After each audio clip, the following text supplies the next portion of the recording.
En la física del estado sólido se puede considerar cuerpos que tienen un ordenamiento cristalino, es decir, que sus moléculas están distribuidas espacialmente con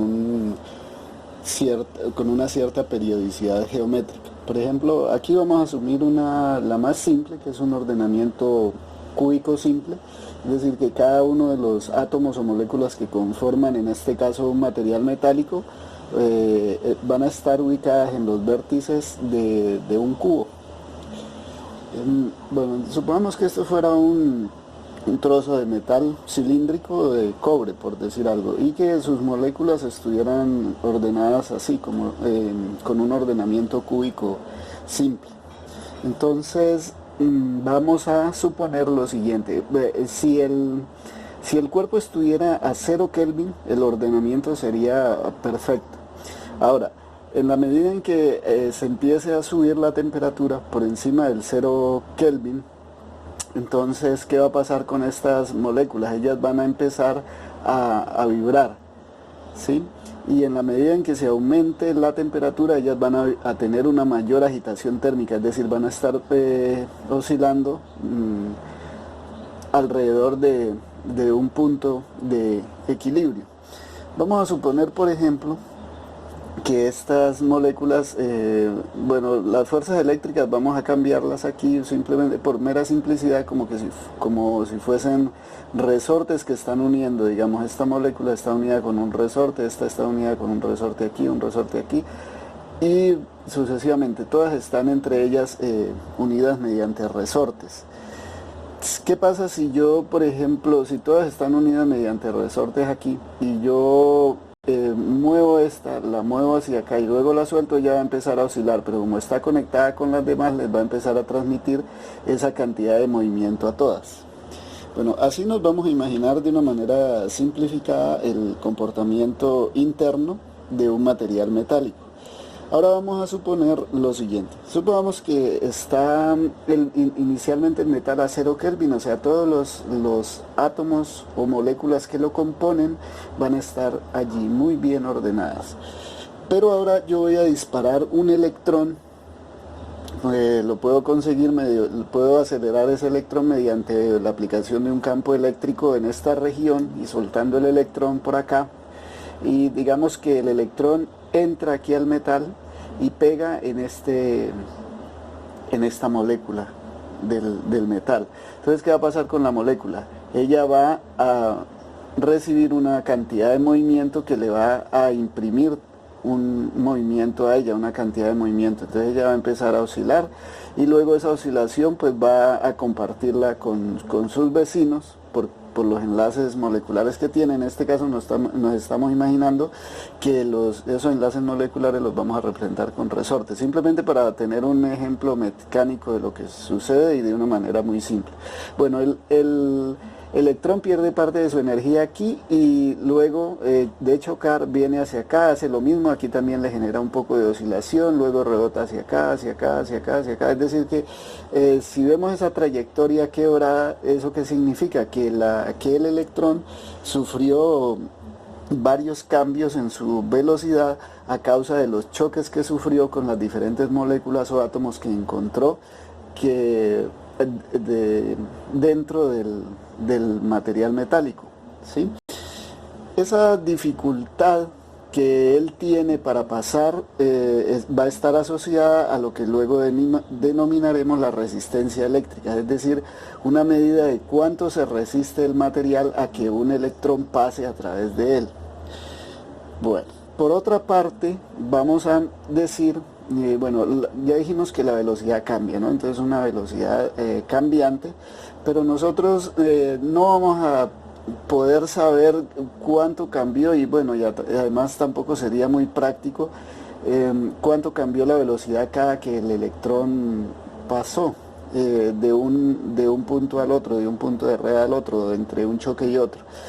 ¿Qué vamos a hacer en este caso? Vamos a calcular un promedio de esa velocidad, o sea, de todas esas sacamos una velocidad media y de todos los electrones que estén pasando por el metal. Entonces, en ese caso, esa velocidad media de todos esos electrones que están pasando con caminos así en zigzag, la vamos a llamar velocidad de deriva. Simplemente la voy a llamar B aquí, pero ya es una velocidad promedio, aunque sabemos que realmente eso no sucede. Pero digamos que podemos asumir una velocidad media a la que pasan todos los átomos, todos los electrones, como si pasaran con un movimiento uniforme y sin sufrir ningún tipo de choque.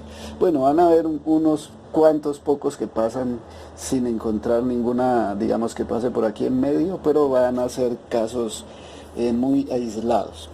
En general van a sufrir este tipo de caminos quebrados, y eso va a estar esa dificultad que tienen está asociada directamente con lo que denominaremos posteriormente resistencia eléctrica. Bueno, ahora nosotros estamos interesados en conocer cuánta cantidad de carga pasa por unidad de tiempo a través de este volumen y a través de una superficie. Es decir, bueno, aquí digamos que la superficie del transversal del cilindro, del cable cilíndrico, va a ser S. Entonces, bueno, suponiendo que ya yo determiné la velocidad media a la que están pasando los electrones en esta sección del material, yo puedo decir que ese volumen va a ser igual a ¿qué? Al largo, o el largo del cilindro por la tapa del cilindro, que es ese. Entonces, el largo lo podemos medir como la velocidad media multiplicada por el intervalo de tiempo que le toma a cada electrón pasar por aquí.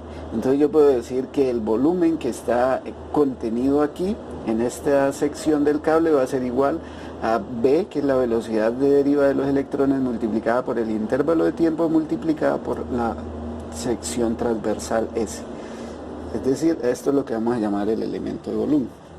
Ahora nosotros podemos plantear la razón entre la cantidad de carga contenida o que ha entrado en ese intervalo de tiempo, esa cantidad de carga que ha entrado a través de esta superficie, ha entrado a ocupar este volumen. Esa cantidad de carga la vamos a llamar delta de Q. Si hacemos la razón delta de Q sobre delta de B, nosotros podemos decir que esta cantidad de carga la podemos representar como N por Q, donde N es el número de electrones por unidad de volumen y Q es la carga de esos electrones.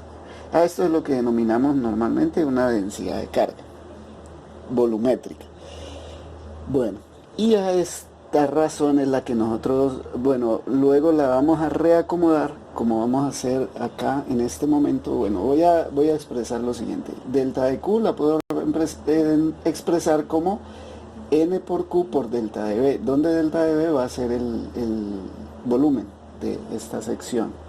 Bueno, ahora yo puedo reemplazar aquí el elemento de volumen, lo voy a reemplazar por las variables en términos de las componentes geométricas, pero utilizando las variables físicas como la velocidad y el tiempo. Entonces puedo representar ese volumen. Recuerden que lo habíamos escrito de esta manera, entonces lo reemplazo aquí y con eso tendría una expresión de la cantidad de carga que ha entrado en un tiempo delta de t a este elemento de volumen. Cuánta carga hay ahí, o cuánta carga entró en este intervalo de tiempo. Ella pasó por esta sección transversal aquí. Ahora, si yo hago la razón de la cantidad de carga entre el intervalo de tiempo, ¿sí?, que es el intervalo de tiempo que tardó en llenar este volumen, yo voy a encontrar que delta de Q sobre delta de T va a ser igual a NQ por la velocidad de deriva por la sección transversal. A esta razón es la que nosotros vamos a llamar corriente. Y la corriente es la cantidad de carga que pasa por unidad de tiempo a través de una sección transversal. Esa es la medida que me indica esa corriente. Entonces voy a llamar delta de Q sobre delta de T corriente y la voy a representar con la letra I. Esa intensidad de la corriente va a tener una unidad de medida específica que es Coulomb sobre segundo, que se denomina amperio en honor a André Ampère, que fue uno de los científicos que estudió varios de los fenómenos presentes en la electricidad y el magnetismo.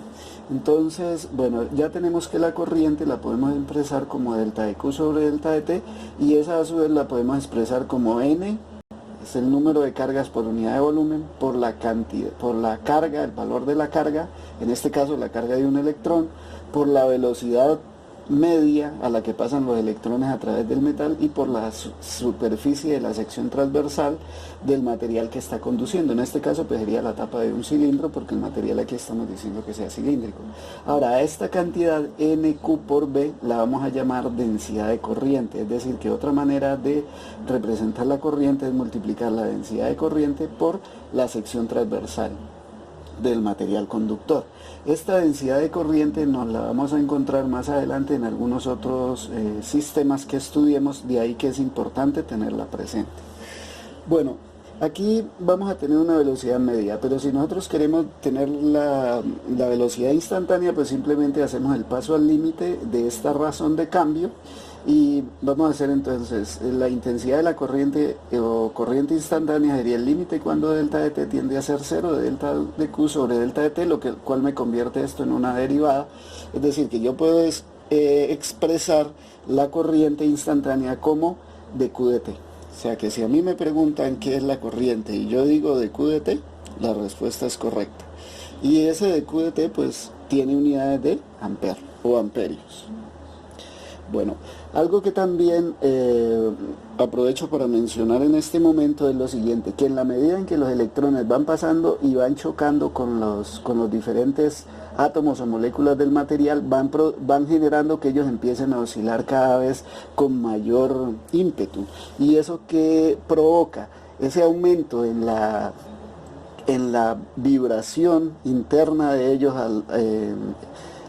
digamos alrededor de su punto de equilibrio en el material, está asociada con la agitación térmica, y esa agitación térmica macroscópicamente ¿cómo se manifiesta? Como en un aumento de la temperatura. A ese efecto del aumento de la temperatura a causa del paso de electrones a través de un material conductor se le llama efecto Joule, y esto tiene múltiples aplicaciones, por ejemplo en instrumentos de calefacción o por ejemplo una estufa eléctrica. Ella funciona mediante el efecto Joule, es decir, que cuando los electrones pasan a través del cable que forma la boquilla de la estufa, lo que está sucediendo es que los electrones, están pasando muchos electrones por allí y están imprimiéndole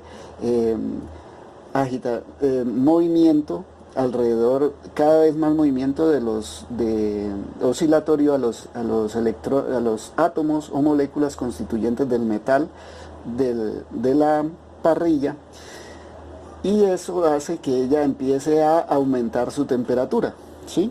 De esa manera funcionan, digamos, las estufas o las planchas o los calentadores eléctricos, ¿sí? Y a eso se le conoce como efecto Joule.